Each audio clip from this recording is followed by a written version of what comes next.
You're so adorable when you're thinking what to say.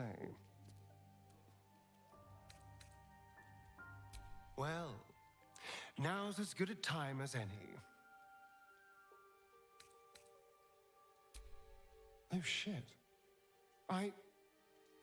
Did I do something wrong? Why? What's changed?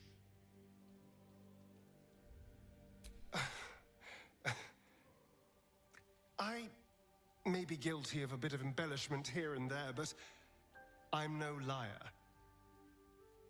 When I vowed we'd save you, we will save you.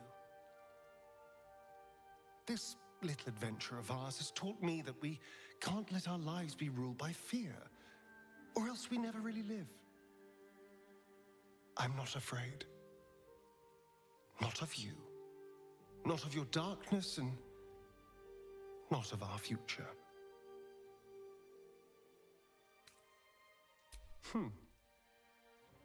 Cazador used his tortures to strike terror into me.